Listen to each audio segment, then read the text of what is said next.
اٹھ بھی جاؤ حیات کی بچی، اب ایسا نہ ہو کہ بھائی خود آ جائے، پتہ بھی ہے ان کی عادت کا کہ وہ وقت کے کتنے پابند ہیں، پھر ہمیشہ کی طرح تمہارے ساتھ ساتھ میری بھی شامت پکی۔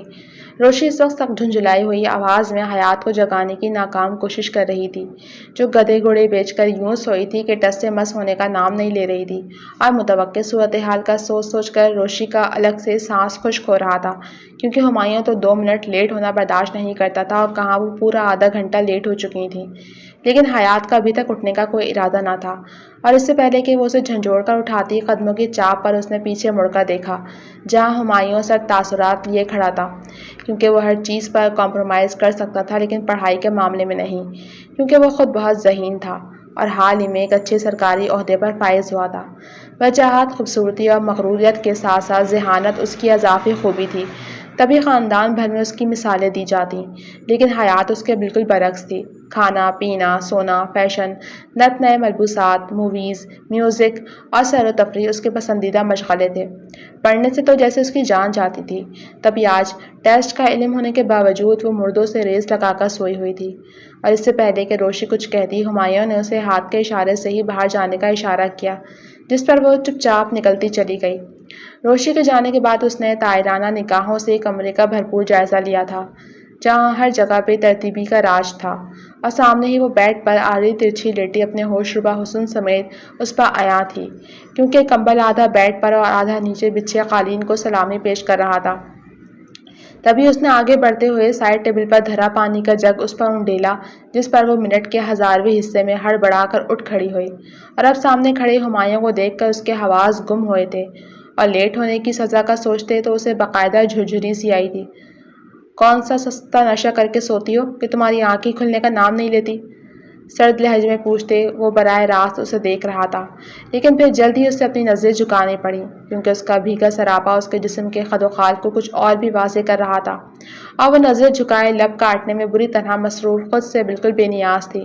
اسے یہ بھی خبر نہ تھی کہ اس وقت اس کا دوپٹہ کہاں ہے، اور ایسی لاپرواہیاں وہ اپنی کم سن عقل کی بدولت اکثر کرتی رہتی تھی، جو ہمایوں کو اکثر صبر کے گھونٹ پینے پر مجبور کر دیتی، اور اب بھی ایسا ہی ہوا تھا۔ زمین سے نقشہ دریافت کرنے کا عمل پورا ہو گیا ہو تو اگلے 5 منٹ میں تم مجھے میرے روم میں ملو۔ اس نے اس کی جھکی گردن پر چوٹ کی تھی، اور وہ جو سر اس بات میں ہلاتی، سر دھڑ کی بازی لگاتی بھاگنے لگی تھی، اگلے ہی پل زمین بوس ہوئے کمبل میں الجھ کر سامنے کھڑے ہمایوں کے بازو میں آن سمائی۔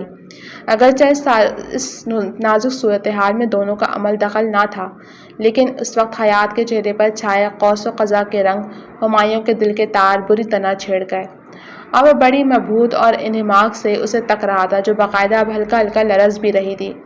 اس کے بالوں سے اڑتی بھینی بھینی شیمپو کی مہک اسے کسی اور ہی جہاں میں دھکیل رہی تھی۔ سوری سر، قسم سے غلطی سے انجانے میں نہ جانے کیسے۔ اور اس سے پہلے کہ وہ جملہ پورا کرتی اس کا تسلسل ٹوٹا تھا، اور وہ اسے خود سے جدا کرتا کمرے سے نکلتا چلا گیا، کیونکہ مزید وہاں کھڑا رہ کر وہ خود کو آزمائش میں نہیں ڈال سکتا تھا۔ بے چین کیفیت میں بیٹھی وہ بار بار سامنے لگے ٹائم پیس کو دیکھ رہی تھی، جو کہ اب 10 کا ہندسہ عبور کر چکا تھا، اور سامنے بظاہر لیپ ٹاپ میں مصروف بیٹھا ہمایوں اس کی بے چینی کو بخوبی بھانپ رہا تھا۔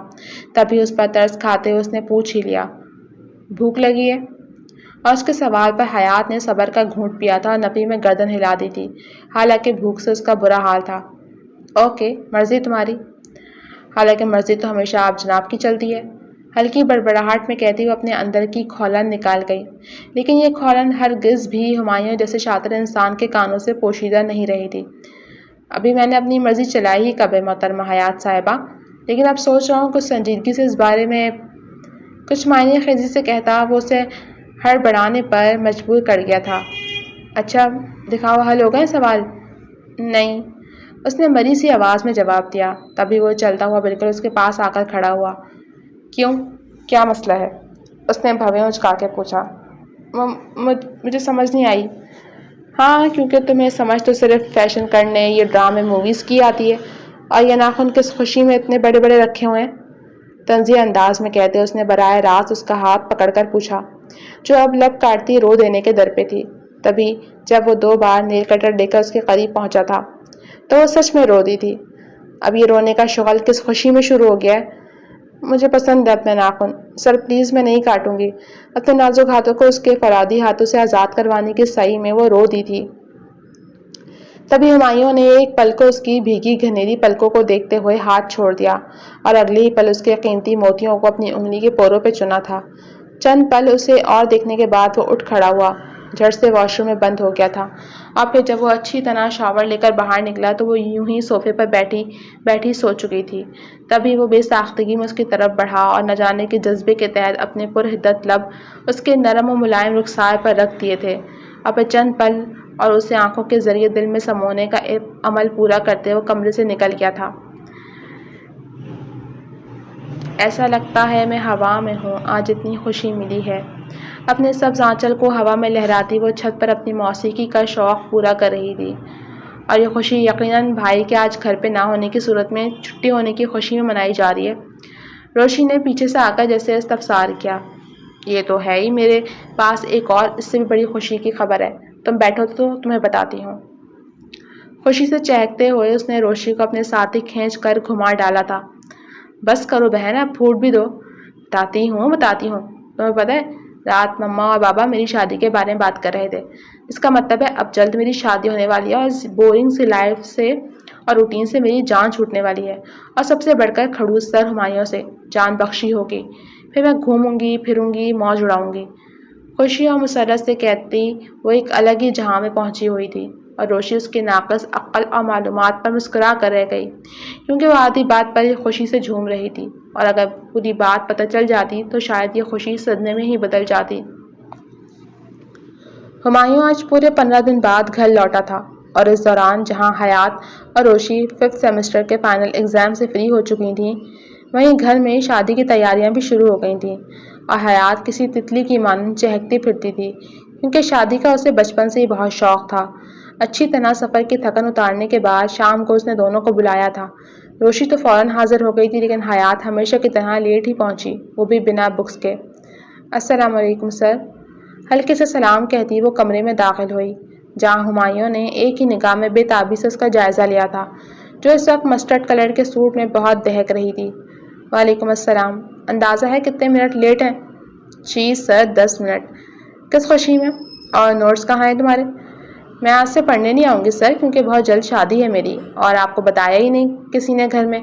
روشی تم نے بھی نہیں بتایا سر کو؟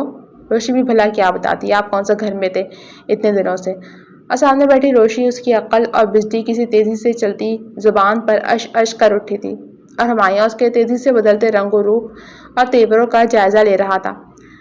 تو شادی کا پڑھائی سے کیا تعلق؟ آپ بھی کمال کرتے ہیں سر، اتنی ساری شاپنگ رہتی ہے میری، ابھی تو 2-3 ساڑیاں اور ناران کاغذ ہنی مون پر جانے کے لیے محض چند موٹے جوڑے ہی لیے ہیں میں نے، باقی فنکشن پہ پہننے والے اور دوسرے دعوتوں وغیرہ پہ پہننے والے سارے جوڑے تو رہتے ہیں ابھی، اور بھی لڑکیوں کی بہت سی ضروری چیزیں ہوتی ہیں، اینڈ والے دن تک بھی کچھ نہ کچھ رہ ہی جاتا ہے۔ روانی اور بے سمجھی میں بولتے ہوئے اسے یہ بھی اندازہ نہیں تھا کہ وہ کیا اول فول بولے جا رہی ہے اور کس کے سامنے بول رہی ہے۔ ہنی مون کی بات پر جہاں روشی شرم سے مسکراتی نہ صرف سر جھکا گئی تھی بلکہ پانی کے بہانے اٹھ کر ہی چلی گئی تھی، وہاں ہمایوں بھی پہلو بدل کر رہ گیا تھا۔ تمہیں اتنا ہلکان ہونے کی ضرورت نہیں ہے، جتنی تم نے فضول شاپنگ کرنی تھی کر لی، اپنی پڑھائی پر توجہ دو، باقی جو شاپنگ رہ گئی ہے میں خود کر لوں گا۔ میری شادی کی شاپنگ آپ کیوں کریں گے؟ شادی میری ہے تو شاپنگ بھی میں خود ہی کروں گی نا۔ اس کی بات پر ہمایوں نے سائڈ ٹیبل پر پڑا شادی کا کارڈ اس کی طرف بڑھایا تھا، جسے پڑھ کر حیات بے یقینی اور صدمے کی ملی جلی کیفیت میں اسے دیکھ رہی تھی، اور پھر اگلی پل آندھی طوفان کی صورت بنے کمرے سے نکلتی چلی گئی۔ پھر حیات کی لاکھ انکار اور شور شرابے کو کسی خاطر میں نہیں لایا گیا، اور اس وقت وہ اسٹیج پر دلہن بنی ہمایوں کے پہلو میں بیٹھی کوئی اپسرا لگ رہی تھی۔ بے شک دونوں ایک دوسرے کے ہمراہ بہت خوبصورت اور مکمل لگ رہے تھے۔ حیات کے حسن پر چھائی سوگواریت اسے اور بھی دلکش بنا رہی تھی۔ اور پھر رات گئے تک تقریب کا اختتام ہوا تھا تو سب نے اپنے اپنے کمروں میں گھسنے کی تھی، اور حیات کو بھی پورے پروٹوکول کے ساتھ ہمایوں کے پھول کی آرائی سے سجے کمرے میں پہنچا دیا گیا تھا۔ کمرے میں داخل ہوتے ہی آج غیر معمولی طور پر اس کی حالت عجیب ہو رہی تھی۔ تبھی آہٹ پر اس نے دیکھا تو سامنے ہمایوں کھڑا تھا، جو شیروانی کے بٹن کھولتا اسے ہی دیکھ رہا تھا۔ ویلکم مسز ہمایوں، ہلکی سی مسکراہٹ سے کہتا وہ اس کے قریب آیا، اور اگلی ہی پل اسے اپنے ساتھ لگایا تھا، جیسے کسی روٹے ہوئے بچے کو بہلانے کا عمل ہو، اور پھر اسے پھر سے اپنے سامنے کیا۔ بہت پیاری لگ رہی ہو، کپڑے چینج کر لو، تھک گئی ہوگی، میں بھی فریش ہو جاؤں، باقی بات بعد میں کرتے ہیں۔ اور حیات اس عجیب و غریب شخص کو ساری عمر نہیں سمجھ پائی تھی تو اب کیا سمجھتی، لیکن ایک بات وہ سمجھ گئی تھی، ہمایوں کے لہجے اور انداز میں شوہروں والی وارفتگی اور اپنائیت نہیں تھی۔ اب جب وہ کپڑے چینج کر کے نکلی تو وہ سامنے صوفے پر بیٹھا شاید اسی کا منتظر تھا اور ہاتھ پکڑتے ہوئے اسے اپنے ساتھ بٹھا گیا۔ دیکھو حیات، شادی صرف دو لوگوں کا ایک بندھن میں بندھ جانے کا نام نہیں ہے، بلکہ ایک ذمہ داری کا نام بھی ہے، اور میرے خیال میں ذمہ داری کا بوجھ مرد کی نسبت عورت کے کاندھوں پر زیادہ آتا ہے، اور میں نہیں چاہتا کہ ان سب جملے ذمہ داریوں میں کھو کر تمہاری پڑھائی کا حرج ہو، بلکہ سچ پوچھو تو میں تمہیں ابھی شادی کے قابل ہی نہیں سمجھتا، اس لیے ہم اپنی ازواجی زندگی کا آغاز تمہاری پڑھائی مکمل ہو جانے کے بعد کریں گے، کیونکہ ابھی تم بہت معصوم اور رشتے کی باریکیوں اور تقاضوں کو بھی اچھے سے سمجھنے کا شعور نہیں رکھتی، اس لیے پڑھائی پر توجہ دو اور تمہاری روٹین لائف وہی رہے گی جو پہلے تھی، کیونکہ میں تم پر کسی قسم کا کوئی بوجھ نہیں ڈالنا چاہتا، اس لیے آرام سکون سے سو جاؤ، مجھے بھی بہت نیند آ رہی ہے۔ اب پھر وہ اٹھا تھا، اس کا رخسار تھپتھپاتے اٹھ کر بیڈ پر جا کر لیٹ گیا، اور حیات کو تو ساری باتوں میں ایک ہی جملہ بھاری پتھر کی ماننے لگا تھا، سچ پوچھو تو میں تمہیں ابھی شادی کے قابل ہی نہیں سمجھتا۔ دل اور آنکھوں میں جیسے غبار سا بھر گیا تھا، تبھی اٹھ کر واش روم میں بند ہو گئی تھی۔ شادی کے ہنگامے سرد پڑے تو دوبارہ سے زندگی اپنے معمول پر آ گئی، کسی بھی قسم کی دعوتوں پر جانے سے ہمایوں نے بالکل مکمل طور پر انکار کر دیا تھا، اور حیات اس کے ہر اقدام پر صبر کا گھونٹ پی رہی تھی۔ پہلے جو تھوڑی بہت عیاشی وہ کر لیتی تھی اب وہ بھی بند تھی، اس لیے چڑچڑی سی ہوتی جا رہی تھی۔ خلاف معمول آج وہ لیٹ ہو چکا تھا، اور جس وقت وہ کمرے میں داخل ہوا حیات 9:30 بجے ہی سو چکی تھی، تبھی وہ اس کے قریب بیٹھا تھا اور انگوٹھے کی مدد سے ہلکا سا اس کے لبوں کو سہلایا۔ حیات کی تو جان لبوں پر آئی تھی، جو پڑھنے سے بچنے کے لیے سوتی بن گئی تھی، اور اگلے ہی پل حیات کو کرنٹ لگا تھا جب ہمایوں کے ہونٹوں نے اس کے ہونٹوں کو نرمی سے چھوا تھا، اور پھر وہ اٹھ کر واش روم میں بند ہو گیا تھا۔ پیچھے وہ اپنی بے قابو ہوتی دھڑکنوں کو سنبھالتی اٹھ کھڑی ہوئی تھی۔ بارش آج مسلسل جم کے برس رہی تھی، تبھی بجلی کا بھی کوئی اتا پتہ نہیں تھا، اور ایسے میں حیات کو لگا تھا آج تو چھٹی پکی، کیونکہ ایک تو لائٹ نہیں تھی، اوپر سے روشی کی بھی طبیعت ناساز تھی، لیکن وہ بھی ہمایوں تھا جو کہ اپنے نام کا ایک ہی تھا۔ نوٹس لے آؤ اور کل والی اسائنمنٹ کمپلیٹ کرو، لیپ ٹاپ کھولے ہوئے مصروف سے انداز میں بولا، اور حیات تو جی جان سے سلگ اٹھی تھی، اوپر سے آج دن میں دیکھی مووی کا اثر تھا۔ میرا آج موڈ نہیں ہے۔ اور موڈ کس چیز کا ہے؟ باہر جا کر آئس کریم کھانے کا، ہلکی آواز میں کہا۔ اسائنمنٹ کمپلیٹ کر لو، لے چلتا ہوں۔ وہ نہ جانے کس لے میں تھا، حیات کو تو یقین ہی نہیں ہو رہا تھا۔ صبح پکا کر لوں گی۔ اور پھر وہ سچ میں اٹھ کھڑا ہوا۔ حیات نے پہلی دفعہ باہر نکل کر اس کے ساتھ خوب انجوائے کیا تھا، اور بارش مسلسل ابھی بھی برس رہی تھی۔ پھر جب وہ 2 گھنٹے بعد واپس لوٹے تو حیات اچھی خاصی بھیگ چکی تھی، کیونکہ وہ موسم کو گاڑی سے باہر نکل کر بھی انجوائے کر رہی تھی۔ ہمایوں جس وقت کمرے میں داخل ہوا وہ دوپٹے سے بے نیاز اپنا بھیگا سراپا لیے ڈریسنگ کے سامنے کھڑی بالوں کو خشک کر رہی تھی۔ ہمایوں کی نظر اس پر جیسے ٹھہر سی گئی، تبھی وہ اس کی طرف بڑھا اور اسے اپنے بازوؤں کے حصار میں لیتے اسے اپنے سلگتے ہوئے لب اس کی گردن پر رکھے تھے، اور پہلی دفعہ وہ حیات کے ہوش و حواس میں اس کے اتنے قریب آیا تھا، اور حیات جیسے دم سادے کھڑی تھی۔ ویسے ہزاروں گلے شکوے ہیں تمہیں مجھ سے، اور حال ابھی سے یہ ہے، تمہارے دماغ میں پکنے والی سوچوں اور خیالوں سے بے خبر نہیں ہوں میں۔ کیا ہوا ہے مجھے؟ وہ الٹا اس سے سوال کر گئی تھی۔ زیادہ کچھ نہیں، بس اس بھیگے سراپے میں بھی پسینہ آ رہا ہے، اور ساتھ ہی انگلی اس کے ہونٹوں سے کلربون تک لے کر گیا تھا۔ کپڑے چینج کرو، سو جاؤ مسز ہمایوں، صبح اسائنمنٹ کمپلیٹ ہو، کہتے ہوئے باہر نکل گیا، اور حیات جیسے اپنے حواسوں پر قابو پا رہی تھی۔ رات کا نہ جانے کون سا پہر تھا جب بادلوں کے گرجنے سے وہ ایک دم چیخ مارتے ہوئے اٹھ بیٹھی، اوپر سے لائٹ بھی گل تھی۔ تبھی ہمایوں جو گہری نیند میں تھا اس کی چیخ پر منٹ کے 10ویں سیکنڈ میں اس تک پہنچا تھا۔ کیا ہوا ہے؟ اس اپنے بازو کے حصار میں لیتے پوچھا، جو سوکھے پتے کی مانند لرز رہی تھی۔ وہ بادل اتنی زور سے گرجے کہ میں ڈر گئی، اس کے کندھے سے لگی ہوئی بمشکل دھیمی آواز میں بولی۔ آپ پلیز اپنے فون کی لائٹ آن کر لیں، میرا فون پتہ نہیں کدھر ہے، مجھے بہت ڈر لگ رہا ہے۔ ڈرو نہیں یار، میں ادھر ہی ہوں تمہارے پاس، اپنائیت سے کہتے اس نے اس کا کندھا تھپتھپایا تھا۔ آپ پلیز مجھے ایسا کریں اماں یا پھر روشی کے پاس چھوڑ دیں۔ کیوں؟ اس نے حیرت سے پوچھا۔ میں ایسے موسم میں اکیلی ادھر صوفے پر نہیں سو سکتی، نہ کبھی ایسے موسم میں اکیلی سوئی ہوں، اس لیے میں ہمیشہ مما کے ساتھ جا کر سو جایا کرتی تھی۔ تو تم ادھر میرے پاس بیڈ پر آ جاؤ نا۔ اس نے نہ صرف کہا تھا بلکہ اپنے ساتھ لاتے اس پر کمبل بھی اڑا گیا تھا۔ اگرچہ ایسا کرنا اپنے ضبط کو آزمانا تھا جو ہرگز بھی آسان نہ تھا۔ اب اگلے چند پل میں وہ تو اس کے بازو پر سر رکھے پرسکون نیند سو گئی تھی، لیکن ہمایوں کو اپنے جذبوں پر بند باندھنا مشکل ہو گیا تھا۔ جائز رشتے کا استحقاق اور اس کے جسم کی کشش اسے بار بار اپنی طرف مائل کر رہی تھی، لیکن وہ خود سے کیا عہد بھی توڑنے کا روادار نہیں تھا۔ تبھی جلد ہی اپنی کیفیت سے گھبرا کر اس نے ٹیرس کا رخ کیا، کیونکہ بارش تھم چکی تھی۔ ایسے ان کی شادی کو 6 ماہ ہونے کو آئے تھے۔ زندگی اسی روش پر رواں تھی جس سے اکثر حیات چڑ سی جاتی تھی۔ اب مزید حبس اس وقت اس کے اندر بھر جاتا جب اس سے عورتیں طرح طرح کے سوال کرتیں۔ اس لیے آج کل وہ پڑھائی سمیت ان سب باتوں سے وقتی طور پر فرار چاہ رہی تھی، اور تائمہ کے ساتھ پکا گاؤں میں شادی پر جانے کا ارادہ بنا چکی تھی۔ کوئی پڑھائی کا حرج نہیں ہوگا، 2-4 دن کی تو بات ہے۔ اس نے چہرے پر معصومیت طاری کرتے ہوئے کوئی 5ویں دفعہ ہمایوں سے اجازت طلب کرنی چاہی تھی۔ حیات تمہیں ایک دفعہ کی بات سمجھ میں کیوں نہیں آتی؟ ایک دفعہ نہ بول دیا نا تو مطلب نہیں۔ اب میں تائی اماں سے کہہ چکی ہوں تو میں جاؤں گی ہی، آپ جو مرضی کہتے رہیں۔ وہ جیسے ہٹ دھرمی پر اتر آئی تھی۔ تبھی ہمایوں نے کچھ تعصب اور ناراضگی سے اس کی طرف دیکھا تھا۔ تم ایک بات کے پیچھے کیوں پڑ جاتی ہو؟ جیسے آپ کو میری ہر پسند میرے ہر شوق سے ضد ہو جاتی ہے۔ دماغ ٹھیک ہے تمہارا؟ کیا فضول میں بولے جا رہی ہو؟ اس نے کچھ برہمی سے کہا۔ آپ کی نظر میں تو میں خود بھی آپ کے کمرے میں رکھی کوئی فضول اور بیکار چیز ہی ہوں، پھر میرا بولنا کیا اور سوچنا کیا؟ وہ اپنے اندر کی بھڑاس بھی نکال گئی تھی۔ یہ کیا بکواس ہے؟ اندازہ ہے کیا بول رہی ہو؟ اب وہ براہ راست اس کے سامنے کھڑا پوچھ رہا تھا۔ آنکھوں میں واضح سرخی سی اتری تھی۔ میں بکواس کر رہی ہوں، اور جو آپ میرے ساتھ کر رہے ہیں وہ کیا ہے؟ کیا کر رہا ہوں میں؟ پہلے نہ بھجواؤ، سیدھے سے بتاؤ مسئلہ کیا ہے؟ کیوں سیخ پا ہو رہی ہو؟ کوئی مسئلہ نہیں ہے۔ تو ٹھیک ہے پھر، اچھے بچے فضول میں ضد نہیں کرتے۔ اس کا رخسار سہلاتے اس نے اس کے تپے تپے چہرے پر چھوٹی سی جسارت بھی کر ڈالی تھی۔ اور ہاں، میرے 2-3 جوڑے بیگ میں رکھوا دینا، مجھے صبح اسلام آباد کے لیے نکلنا ہے۔ دروازے کی سمت بڑھتے اس نے چند پل ٹھہرتے اسے جیسے کچھ یاد آنے پر کہا، اور پیچھے حیات کا دل اپنا سر پیٹنے کو چاہا۔ عجیب شخص تھا وہ، مجال ہے جو کبھی حیات کی اس کے سامنے چلی ہو، پر اب وہ جیسے اینٹ کا جواب پتھر سے دینے کا سوچ چکی تھی۔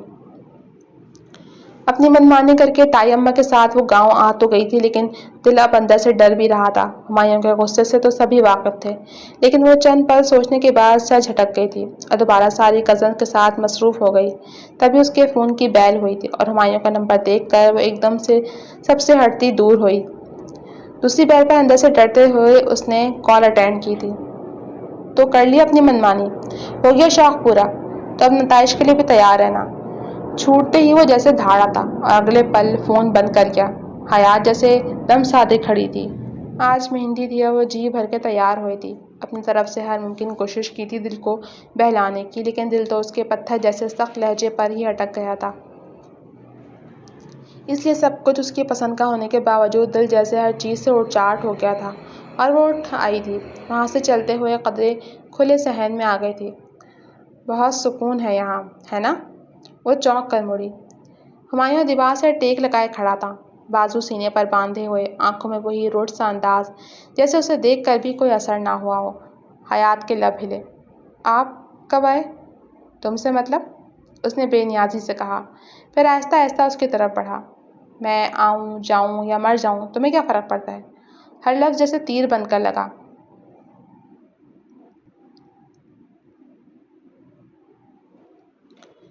اللہ نہ کرے، اس نے تڑپ کر کہا۔ ویسے بتاتا چلوں، جب تم سب سے اپنے حسن کا خراج وصول کر رہی تھی تعریف کی صورت میں، اور کیا ڈانس تھا، ماننا پڑا مجھے۔ ٹیلنٹ ہے تم میں، اور ایسا ہی ٹیلنٹ تم میں ہونا بھی چاہیے تھا۔ آخر کو اتنے سالوں کی ریاضت سے کچھ تو سیکھا۔ زہر میں ڈوبے طنز کے تیر سیدھا دل پہ لگے تھے۔ وہ تڑپ اٹھی۔ اتنا مجھ میں ٹیلنٹ ہوتا تو اب تک وہاں سے بھی خراج وصول کر چکی ہوتی جہاں پہ قانونی اور شرعی دونوں حق رکھتی ہوں میں۔ تبھی وہ اس کی جانب بڑھا اور ایک دم سے اس کی کمر میں بازو حائل کرتے اسے اپنے مقابل کیا اور دھیمے لہجے میں گرایا، ہر چیز کا ایک مناسب وقت اور مقام ہوتا ہے، اور جب یہ چیزیں پہلے دن ہی ہمارے درمیان طے پا گئی تھیں تو اس فضول گوئی کی وجہ؟ بغور اس کا جائزہ بھی ساتھ لیا گیا تھا۔ آپ کو تو میں بھی فضول لگتی ہوں اور میری باتیں بھی، وہ دکھی لہجے میں بولی تھی۔ اور اس کے بازوؤں کے حصار سے نکلنا چاہتا۔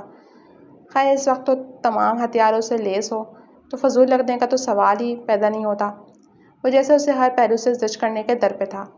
ہو گیا فنکشن تمام، میرے خیال میں تو جا کر اپنا حلیہ درست کرو اور میک اپ پر ذرا کم فوکس کرنا۔ صبح نیم تاریکی میں اس کے ایک ایک نقوش کا بھرپور جائزہ لینے کے بعد گویا ہوا تھا اور حیات کو تو روم روم سلگ کر رہ گیا تھا۔ دنیا کا ایسا کون سا خشک اور بدمزاج ہسبینڈ ہوگا جیسے اپنی نسخ سے تیار کومل پریوں جیسی بیوی کا ایسا روح پسند نہ ہو۔ ہر کسی نے اس کی بلائیں اتاری تھیں اور ایک وہ تھا کہ ایک تعریفی جملہ تو کیا میٹھا بول بھی ادا نہیں کر سکا تھا۔ آنکھوں میں جیسے سیلاب اتر آیا تھا، تبھی وہ اس کے حصار سے نکل کر بھاگی تھی اور پیچھے ہمایوں کے چہرے پر بڑی دلکش مسکراہٹ نے بسیرا کیا تھا۔ کمرے میں آنے کے بعد جب دل کا غبار ہلکا ہو گیا تو پہلے اس نے اچھے سے میک اپ صاف کیا اور اب جویلری اتارنے کی کوشش میں ہلکان ہو رہی تھی کیونکہ نیکلس بری طرح اس کے بالوں میں الجھ کر رہ گیا تھا۔ ایسی چیزوں سے دور رہنا چاہیے جو انسان کو تکلیف میں مبتلا کریں۔ اس کے بالوں سے نیکلس جدا کرتے وہ سرگوشی سی کیفیت میں بولا، یوں کہ ہونٹ بالکل اس کے بالوں سے ٹچ ہو رہے تھے اور ساتھ ہی نظر اس کے گہرے گلے پر تھی جو کہ دونوں سائڈوں سے برابر تھا اور اس وقت اس کے جسم کو خاصا عیاں کر رہا تھا کیونکہ اوپر والی نیٹ کی کام والی شرٹ وہ پہلے ہی اتار چکی تھی، اگرچہ بالوں نے اسے پہلے اچھے سے ڈھانپ رکھا تھا۔ میں پوچھ سکتا ہوں یہ کس سے پوچھ کر ایسے لباس کا انتخاب کیا گیا ہے؟ اسے اپنے سامنے کرتے ہوئے براہ راست اس کی آنکھوں میں دیکھتے ہوئے سوال کیا گیا، انداز خاصی برہمی لیے ہوئے تھا۔ میں نے اپنی مرضی سے انتخاب کیا تھا اور مجھے کسی سے پوچھنے اور اجازت لینے کی ہرگز کوئی ضرورت نہیں ہے۔ سرخی مائل آنکھوں سے قیامت بنی وہ دو بدو بولی تھی۔ تو ٹھیک ہے، آئندہ یہ مرضی کا کھلے عام دعوت دیتا انتخاب صرف کمرے کی حد تک ہونا چاہیے، ورنہ مجھ سے کسی رعایت کی امید مت رکھنا کیونکہ مجھے اپنی امانت کو چھپانا اور اس کی حفاظت کرنا اچھے سے آتا ہے۔ اور ساتھ ہی ہاتھ گلے کی گہرائیوں میں اترے ہوئے ایچ کی شیپ والے وکٹ پر گیا تھا جس پر حیات کو ایک دم جیسے کرنٹ چھو گیا اور بے ساختہ پیچھے ہٹی تھی، لیکن ہمایوں جیسے اس کے لیے مائل نہیں تھا۔ تبھی ڈریسنگ ٹیبل کے دونوں سائڈوں پر ہاتھ رکھ کر جیسے اسے قید کیا تھا اور پھر لاکٹ اس کے گلے سے آہستہ سے اتارا تھا۔ یہ کب بنوایا؟ شادی کے بعد۔ وہ آہستگی سے گویا ہوئی تھی کیونکہ اپنا آپ اس پر کھل جانا اسے منظور کب تھا، وہ بھی اس صورت میں جب مقابل کو پرواہ ہی نہ تھی۔ کیوں؟ اور مجھے کیوں نہیں بتایا؟ کیونکہ آپ کو یاد ہو تو آپ نے منہ دکھائی میں بھی مجھے کتاب ہی پکڑائی تھی اور میں نے لوگوں کو دکھانے کے لیے اب کچھ تو کرنا ہی تھا نا، تو اپنا بھرم رکھنے کے لیے یہ لاکٹ دکھا دیتی ہوں بس۔ وہ جیسے روحان سے لہجے میں بولی اور ہمایوں کا سچ میں پہلی دفعہ شرمندگی کا سامنا ہوا تھا کیونکہ یہ بات تو سچ میں اس کے دماغ میں نہیں سمائی تھی۔ ویسے یہ ہزاروں دفعہ دیکھے ہوئے منہ پر کون منہ دکھائی دیتا ہے؟ وہ بھلا شرمندہ ہونے والوں میں سے تھا ہی نہیں، سبھی دیتے ہیں سوائے خشک مزاج اور سڑے ہوئے لوگوں کے۔ میں نوٹ کر رہا ہوں پچھلے کچھ عرصے سے زبان پر عبور کچھ زیادہ ہی حاصل کر چکی ہو۔ اور حیات نے خشمے کی نگاہوں سے دیکھا جس میں ہزاروں شکوے ابل رہے تھے اور ساتھ ہی لاکٹ کی واپسی کے لیے ہاتھ اس کے گلے آگے پھیلایا تھا۔ میرا لاکٹ واپس دیں۔ اور پھر ہمایوں نے اس کا رخ دوسری جانب گھمایا اور لاکٹ اس کی سراہی دار گردن میں ڈال دیا تھا اور ساتھ ہی اس کی گردن پر ہلکی سی جسارت کرتا کمرے سے نکل گیا۔ پیچھے حیات جیسے اس کے لمس کو اپنی روح میں اترتا محسوس کر رہی تھی۔ بارات پنڈال میں پہنچ چکی ہے لیکن تمہارا بھی نکلنا۔ ہمایوں کے باقی الفاظ ہونٹوں میں ہی مقید ہو کر رہ گئے تھے جب اس نے میرون کلر کی ساڑی زیب تن کیے ڈریسنگ ٹیبل کے سامنے جھکے جھمکے پہنتی حیات کو دیکھا تھا۔ قیامت ڈھاتی وہ کوئی حوری لگی تھی جو ہمایوں کو اپنے سحر میں جکڑ رہی تھی۔ تبھی حیات کی نظر بھی ہمایوں پر گئی اور وہ ایک دم اٹھ کھڑی ہوئی، لیکن اس عجلت میں اس کی ساڑی کا پلو ڈھلکا تھا اور جسم کے سارے نشیب و فراز عیاں کر گیا اور حیات مارے خفت اور شرمندگی کے جیسے کٹ کے رہ گئی۔ تبھی ہمایوں اس کے بالکل پاس آ کر رکا تھا اور اسے گھماتے ہوئے اپنے ساتھ پن کیا تھا۔ اب حیات کا رخ شیشے کے سامنے تھا اور ہمایوں اس کے بالکل پیچھے تھا، ایک ہاتھ حیات کے نیم عیاں کندھے پر تھا۔ تم یہ نہیں پہنو گی مسز ہمایوں؟ خمار آلود آواز میں وہ سرگوشی سی کیفیت میں بولا تھا، لہجہ اٹل تھا۔ میں تیار ہوں، ہو چکی ہوں، چینج بھی کیا جا سکتا ہے، انداز دو ٹوک تھا۔ مجھے پسند ہے یہ، میں نے اتنے شوق سے لی تھی اور ابھی تک ایک دفعہ بھی یوز نہیں کی۔ وہ موقف جیسے واضح کر رہی تھی، لیکن مجھے پسند نہیں ہے، فوراً چینج کرو۔ اور ساتھ ہی ہاتھ بڑھاتے ہوئے اس کے بلاؤز کی ڈور کو ہلکا سا کھینچا، تبھی وہ پلٹتے ہوئے ایک دم سیدھی ہوئی تھی۔ آپ کو تو مجھے لگتا ہے میں بھی پسند نہیں ہوں۔ کوئی فضول گوئی نہیں، انداز تنبیہی تھا۔ فضول گوئی نہیں، سچ ہے یہ، اور اس کا واضح اظہار آپ کا یہ گریز اور بچاؤ ہے جو شروع دن سے ہمارے درمیان ہے۔ ہمایوں کی جیسے رگیں تن گئیں اور مٹھیاں بھیجے اس نے بڑی مشکل سے جیسے خود پہ ضبط کے پہرے بٹھائے تھے۔ فی الحال میں تمہارے کسی بھی فضول اور گھٹیا سوال کا جواب دینے کا ارادہ نہیں رکھتا، اس لیے تم نے جو سوچنا ہے سوچو، باقی میں تمہاری سوچ اور تمہارے ہر عمل کو تم سے زیادہ جانتا ہوں۔ سر کے بال سے لے کر پاؤں کے انگوٹھے تک تم میری ملکیت ہو، اور اپنی ملکیت کو میں کیسے رکھوں گا یہ میں بہتر جانتا ہوں۔ اس لیے بھلائی اسی میں ہے کہ تم لباس بدل لو، ورنہ یہ کام بھی مجھے خود ہی کرنا پڑے گا۔ اپنے الفاظ کی سنگینی کا اندازہ کیے بغیر اب حیات کے آنسو موتیوں کی لڑی کی طرح بہہ رہے تھے۔ آپ بہت سنگ دل، کٹھور اور ظالم ہیں، اس لیے آپ کبھی میری فیلنگ اور احساسات کو نہیں سمجھیں گے۔ تعریف کا شکریہ، اب جلدی کرو۔ اب پھر اگلے چند منٹ میں حیات نے صرف لباس ہی نہیں تبدیل کیا بلکہ منہ بھی دھو لیا تھا، اور ہمایوں اس کے اس رد عمل پر صبر کے گھونٹ پی کر رہ گیا تھا۔ پورا دن ہمایوں کو رہ کر اس کی شکوہ گناہ بہتی آنکھوں کا احساس ہوتا رہا تھا، کیونکہ پنڈال میں اتارنے کے بعد وہ اسے صبح سے نظر نہیں آئی تھی، اور اب رات کے 12 بجنے والے تھے، وہ کمرے میں بھی نہیں آئی تھی۔ تبھی اس نے اس کے فون پر کال ملائی، جو دوسری بیل پر اٹھا لی گئی تھی۔ کہاں ہو اور کمرے میں کیوں نہیں آئی ابھی تک؟ ادھر ہی ہوں۔ روٹھا ہوا لہجہ۔ کمرے میں نہیں آئی؟ میں نہیں آؤں گی۔ کیوں؟ میری مرضی۔ تمہاری مرضی کی تو ایسی کی تیسی۔ فوراً پہنچو کمرے میں، کیونکہ میں خود لینے آیا تو اپنے طریقے سے لے کر جاؤں گا۔ اس کے علاوہ اور آپ کو آتا ہی کیا ہے؟ بہت کچھ آتا ہے، وقت آنے پر بتاؤں گا کیا کیا آتا ہے، معنی خزی سے کہا تھا، جس پر وہ فون کاٹ گئی۔ اور پھر اس نے سچ میں تائی اماں کے ہاتھ پیغام بھیجا تھا، جس پر ناچار اسے اٹھنا ہی پڑا تھا، اور اب کمرے کے وسط میں کھڑی اسے خشمے کی نگاہوں سے گھور رہی تھی، جو اپنے فون کو چارج پر لگا کر اس کی طرف پلٹا تھا۔ تیاری پکڑو، صبح میں نکلنا ہے۔ اینڈ ہو گئی ہے شادی اور بہت ہو کر ڈرامے۔ آپ جائیں، میں آ جاؤں گی تائی اماں کے ساتھ۔ اماں نے ابھی رکنا ہے 10-15 دن، اس لیے تم صبح میرے ساتھ نکل رہی ہو۔ میں ہرگز آپ کے ساتھ نہیں جاؤں گی۔ اس ہٹ دھرمی کی وجہ؟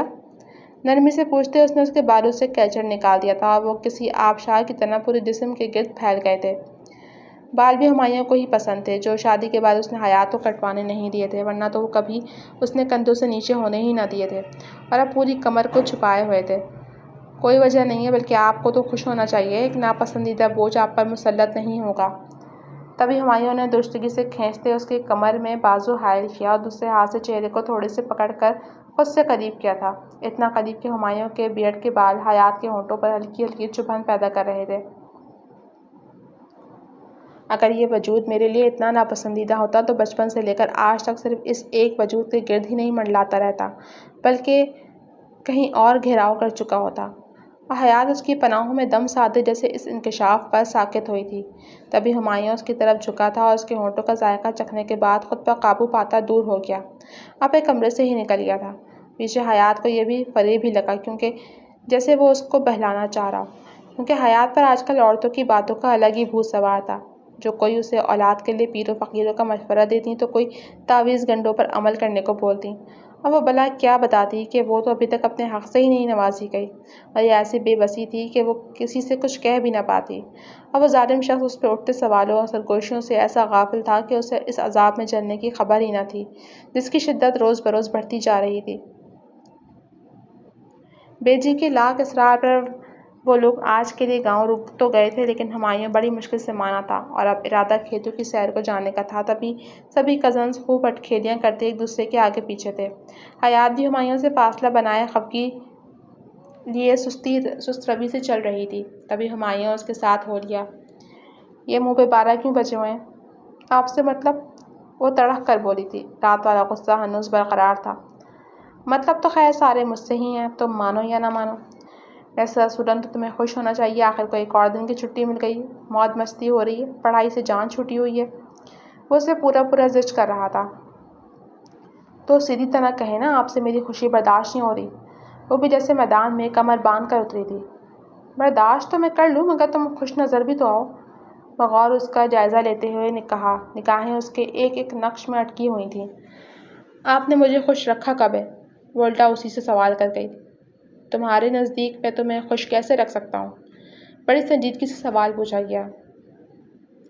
میری خوشی میں خوش ہو کر، میری ذات کو، میری بات کو اہمیت دے کر، مجھے اسپیشل فیل کروا کر، وہ جیسے ایک ٹرانس کی کیفیت میں بولی تھی۔ بعض چیزیں ہمیں دور سے جتنی پرکشش لگتی ہیں حیات، ان کی حقیقت اتنی ہی تلخ ہوتی ہے۔ میں تمہاری ذہنی کیفیت سمجھ سکتا ہوں، لیکن تھوڑا صبر کرو۔ دبے لفظوں میں وہ اسے جیسے بہت کچھ سمجھانا چاہ رہا تھا۔ آپ کچھ نہیں سمجھتے، نہ آپ سمجھیں گے، کیونکہ آپ نے ہمیشہ اپنی منمانی ہی کی ہے۔ مجھے تو آپ نے ہمیشہ ہی ایک پپٹ کی طرح ٹریٹ کیا ہے، جو بس آپ کے اشاروں پر ہی رہے۔ اور اس کی یہ باتیں ہمایوں کو تاؤ دلا گئی تھی، جو کب سے اسے سمجھانے کی کوشش کر رہا تھا۔ اور کیا پپٹ کی طرح ٹریٹ کیا ہے میں نے تمہیں؟ یہ کہ میری اجازت کے بغیر، بنا مجھ سے پوچھے، بنا مجھے بتائے تم آرام سے یہاں آ کر بیٹھ گئیں؟ وہ تلخ ہوا تھا تو درمیانی فاصلہ بانٹتے ہوئے ایک دم اس کے سامنے آ کھڑا ہوا۔ دونوں قدرے الگ گوشے میں نکل آئے تھے اور اب دونوں میں محض 1 انچ کا فاصلہ تھا۔ اسی لمحے حیات نے ڈبڈبائی آنکھوں سے اس کی سمت دیکھا اور اسی پل اس کا پاؤں گڈھے میں پھسلا اور وہ درد سے کراتی ہوئی وہیں بیٹھتی چلی گئی اور ہمایوں متفکر سا اسے تھام گیا تھا، جو درد سے بحال ہو رہی تھی۔ دکھاؤ تو صحیح، ہوا کیا ہے؟ ہاتھ اس کے پاؤں کی سمت بڑھایا تھا، جو پاؤں درد کی شدت سے دبائے بیٹھی تھی۔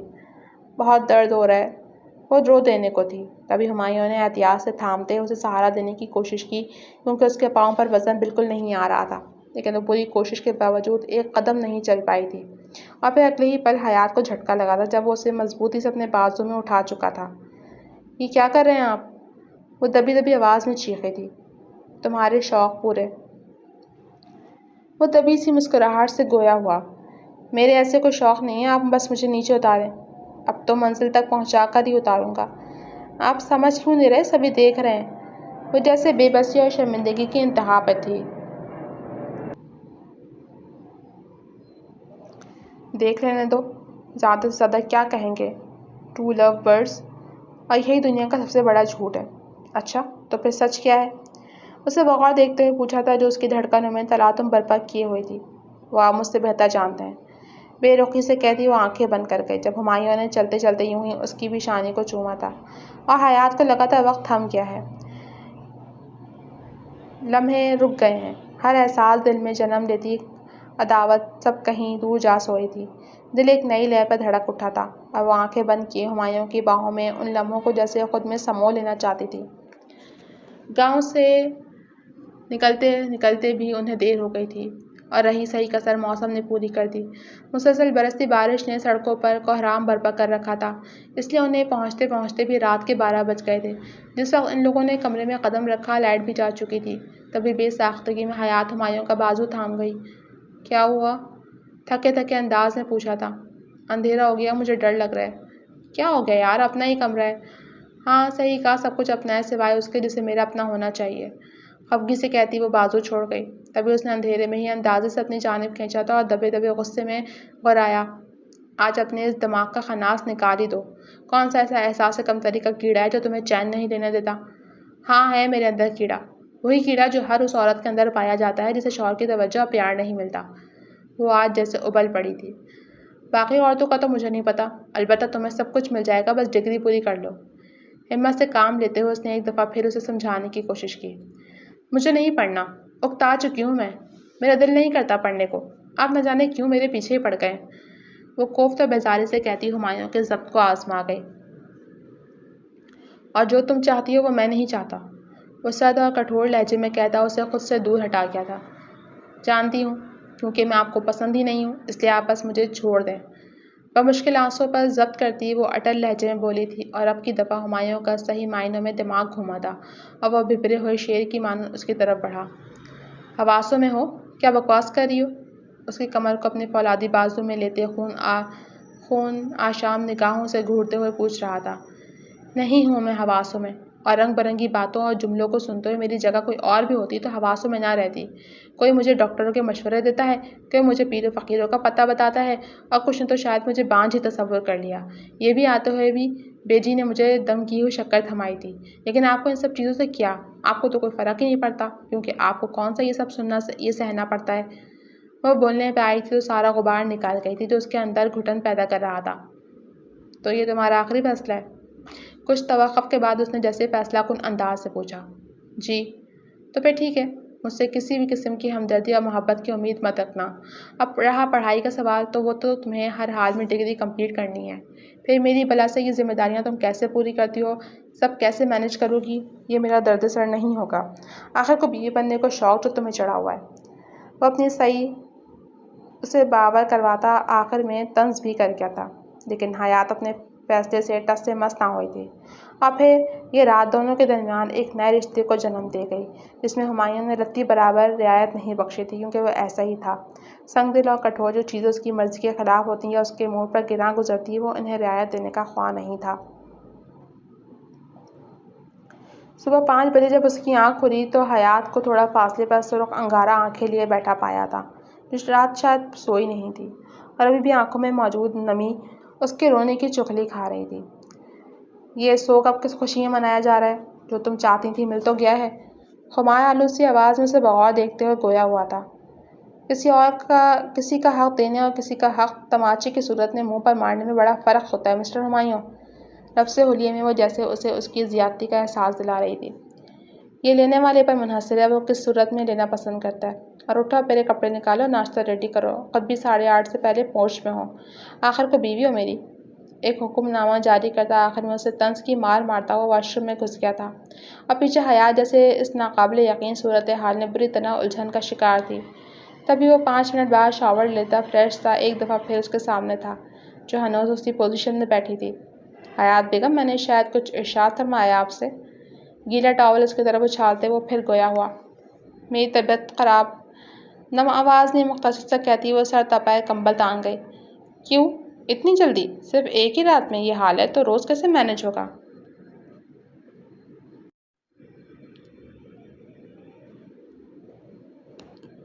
اس سے کمبل کھینچ کر اتارتے ہوئے اس کے پاس ہی ٹک کر بولا، آپ اتنے ظالم کیوں ہیں؟ خشم کی نگاہوں سے گھورتی ہوئی بولی، اب اگر تم میں پیار سہنے کی ہمت نہیں ہے تو مجھ پر تو ظالم ہونے کا الزام نہ لگاؤ۔ بات کو اپنی مرضی کا رنگ دیتا وہ اس کی آوارہ لٹ کو بھی اپنی انگلی پر فولڈ کرتا ہلکا سا کھینچ گیا۔ تبھی اس کا ہاتھ جھٹکتی ہوئی اٹھ کھڑی ہوئی اور چپل پاؤں میں اڑستے نکلنے ہی لگی تھی کہ ہمایوں نے اس کی کلائی کھینچی اور وہ سیدھی اس کی گود میں تھی۔ پہلا دن ہے اس لیے سمجھا رہا ہوں، آئندہ سے اگر میری ہی شرٹ پہنی ہوئی تو سیدھی پہننا، اور دوسرا ٹائم پہ شاور لے کر بال خشک کر لینا۔ یہ نم بالوں سے صبح صبح اپنا سہاگن ہونے کا اعلان کرتی عورتیں زہر لگتی ہیں مجھے۔ اب فوراً سے پہلے اٹھو، تیاری پکڑو۔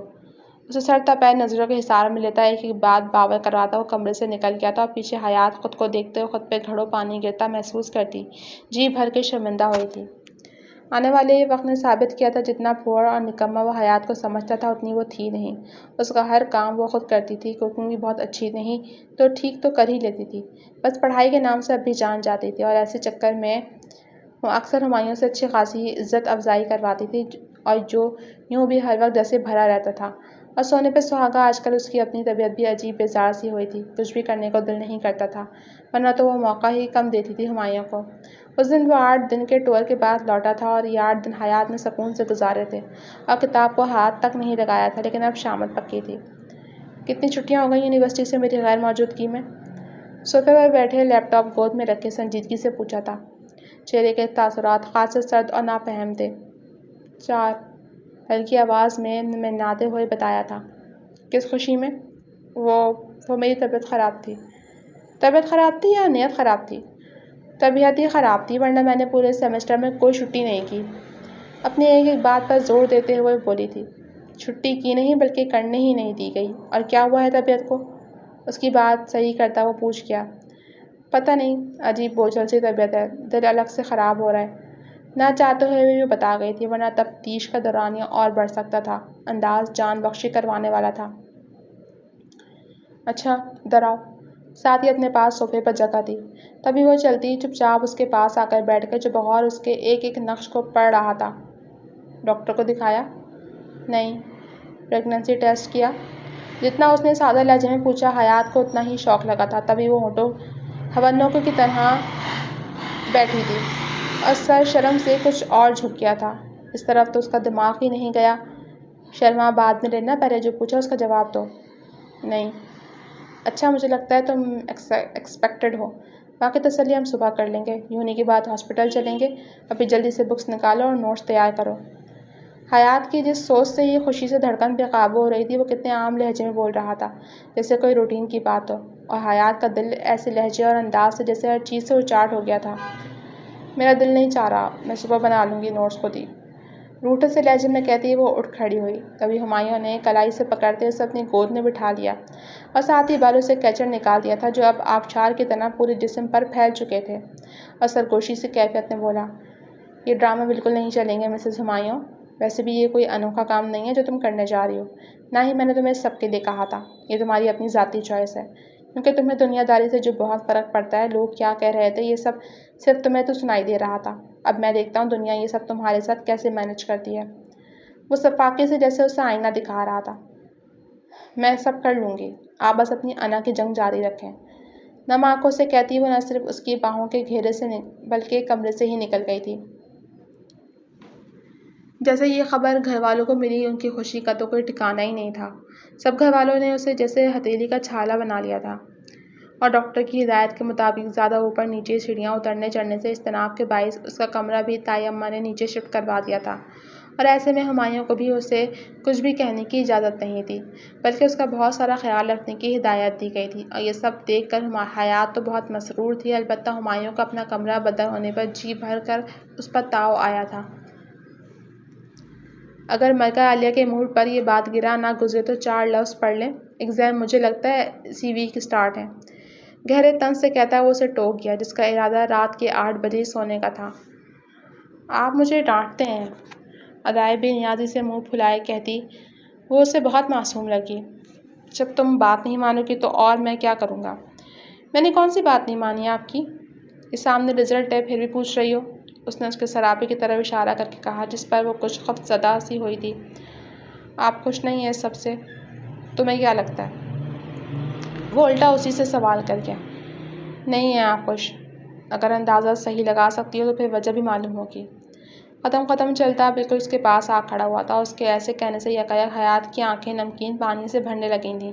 تبھی اس نے ہلکا سا جھکتے ان نمکین پانیوں کو اپنے ہونٹوں سے چنا تھا، اور حیات دم ساتھ اس کے عمل پر حیران کھڑی تھی، جس کی زبان کچھ کہتی تھی اور عمل کچھ اور۔ یونیورسٹی کے باہر کھڑے اسے تقریباً 15 منٹ ہونے والے تھے، اور حیات ابھی تک نہیں نکلی تھی۔ پیپر کا ٹائم آؤٹ ہوئے تو غالباً آدھا گھنٹہ ہی ہو گیا تھا۔ تبھی اس نے اندر جانے کا ارادہ کیا، کیونکہ دل کچھ گھبرا سا رہا تھا۔ ویسے بھی اس کی پریگنینسی کا اینڈ چل رہا تھا، ابھی وہ 2 قدم ہی بڑھا تھا کہ وہ سامنے ہی اسے اپنے بھاری بھرکم وجود کے ساتھ آتی دکھائی تھی، جس کا سانس سردی میں بھی اچھا خاصا پھولا ہوا تھا، اور پیشانی پر ہلکے ہلکے پسینے کے قطرے بھی نمودار ہو رہے تھے۔ کیا ہوا ہے؟ طبیعت ٹھیک ہے اور اتنی دیر کر دی؟ گاڑی کا فرنٹ ڈور کھولتے متفقع سے لہجے میں پوچھا، اور ساتھ ہی پانی کی بوتل اس کی طرف بڑھائی۔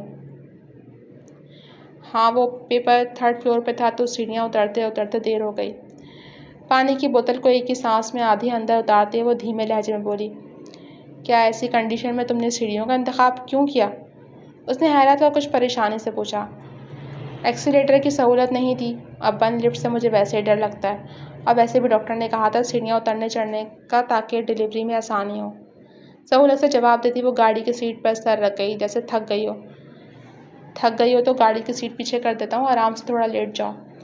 نہیں، میں ایسے ٹھیک ہوں، آپ بس گاڑی چلائیں، پہلے ہی خاصی دیر ہو گئی ہے، رات ہو چکی ہے۔ تبھی ہمایوں کچھ متفکر سا اس کی طرف دیکھ کر گاڑی اسٹارٹ کر گیا، اس کی پیشانی پر ابھی بھی پسینے کے چند قطرے چمک رہے تھے۔ ایک بات پوچھوں؟ یوں ہی آنکھیں موندے بولی تھی۔ پوچھو۔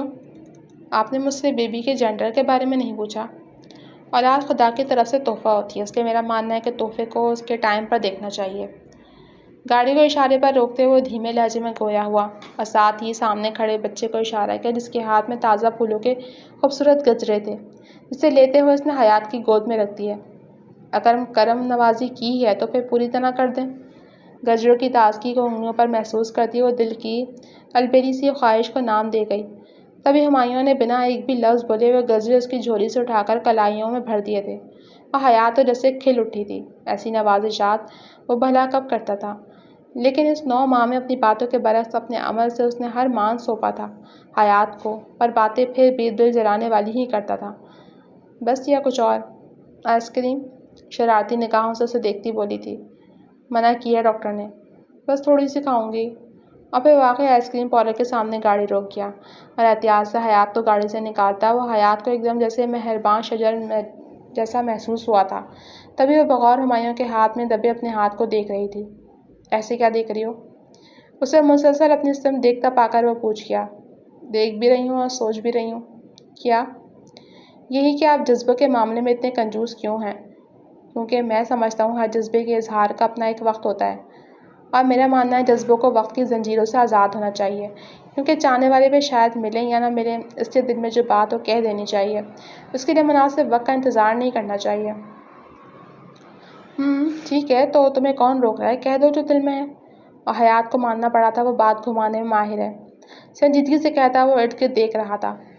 کہہ دوں؟ ڈانٹیں گے تو نہیں؟ معصومیت سے کہتی وہ غیر محسوس انداز میں اس کا ہاتھ پکڑ گئی تھی۔ تبھی ہمایوں نے چونک کر اسے دیکھا، جو پورے انہماک سے اسے دیکھ رہی تھی۔ آئی لو یو مائی کھڑوس ہسبینڈ۔ ایک جذبے سے آنکھوں میں نمی لیے وہ نہ جانے کیسے بول گئی۔ ہاتھوں کی لرزش اور کپکپاہٹ اس کے اندر کی خوب عکاسی کر رہی تھی۔ تبھی ہمایوں نے اس کے ہاتھ کو اپنے ہاتھ میں دبایا تھا اور ہلکا سا مسکرا دیا، البتہ بولا کچھ نہیں۔ آپ کچھ بولے نہیں، آپ کو برا لگا کیا؟ نہیں، تم نے بولنے کے قابل ہی نہیں چھوڑا۔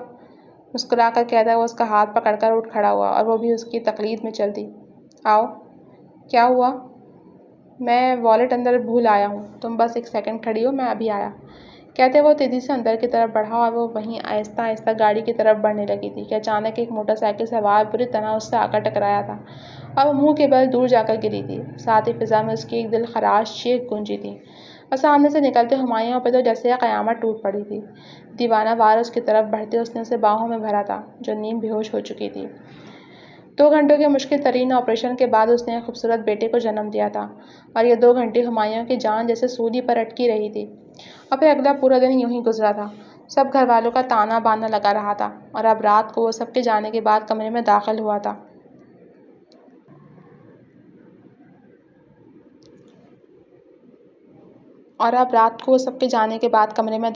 جہاں حیات جیسے پرسکون نیند سوئی ہوئی تھی۔ تبھی وہ اس کے پاؤں کی جانب آیا تھا، جہاں ٹانگ پر بھی پٹی بندھی ہوئی تھی، جو چوٹ کے نتیجے میں بندھی تھی۔ اب ایک کاٹ میں سوئے اپنے گول مٹول بیٹے کے گال چومتا وہ حیات کی طرف بڑھا، اور اس کی پیشانی پر لب رکھ گیا تھا۔ ساتھ ہی آنکھ سے ایک موتی ٹوٹ کے حیات کے رخسار پہ گرا تھا، جس پر حیات کی آنکھ کھلی تھی، اور اسے اپنے اتنا نزدیک دیکھ کر حیران ہوئی تھی، ساتھ ہی اس کی آنکھوں میں نمی دیکھ کر چونکی۔ آپ رو رہے ہیں؟ ظاہر سی بات ہے، رونا بھی چاہیے، جان جو نہیں چھٹی آپ کی۔ وہ خود ہی سوال کرتی خود ہی جواب بھی دے گئی، اور ہمایوں اس کی ناراضگی اور خفگی سے بخوبی آگاہ تھا۔ تبھی ہلکا سا مسکراتا اس کے ساتھ ہی بیڈ پر جگہ بناتا لیٹ گیا۔ اتنی خوبصورت بلا سے جان چھڑانا کون چاہے گا، وہ بھی اس صورت میں جب یہ خوبصورت بلا اس کے بچے کی ماں بھی ہو۔ اس سے گرد محبت سے حساب باندھتے وہ سرگوشی میں گویا ہوا، وہ صرف میرا بیٹا ہے۔ وہ جیسے چتا گئی تھی۔ ٹھیک ہے یار، لڑو تو نہیں، میں دوسرے والا لے لوں گا۔ اس خوشبو کو اپنے اندر اتارتے وہ مسحور سے لہجے میں بولا، اور حیات تو اس کے لمس کی اس کی جسارتوں سے ہی فنا ہونے والی ہو گئی تھی۔ وہ بھلا ایسا کب تھا؟ ایسی وارفتگی، ایسا دیوانہ پن تو کبھی بھی نہ جھلکا تھا اس کے لمس میں، جو حیات کی زبان کو مغفل کر جائے۔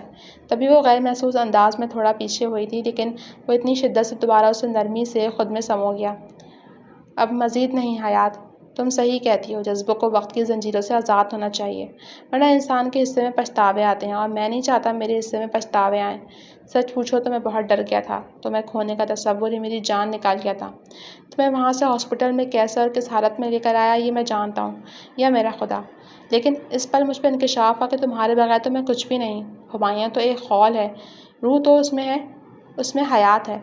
اپنے جذبوں کی صداقت سے بولتا وہ حیات کو خود پہ ایمان لانے پر مجبور کر گیا۔ نہیں، کیا ضرورت تھی اب بھی کچھ کہنے کی؟ سنبھال کر رکھتا اپنے جذبے اپنا آپ، اس لیے کہتی ہوں آپ ہیں ہی کنجوس اور کھڑوس۔ ہلکی پھلکی سرشار سی ہوتی وہ نروٹے پن سے بولی تھی۔ خدا کی بندی، سب کچھ تو وقت سے پہلے ہی ہتھیار چکی ہو مجھ سے، اب یہ سب کہنا بنتا تو نہیں ہے۔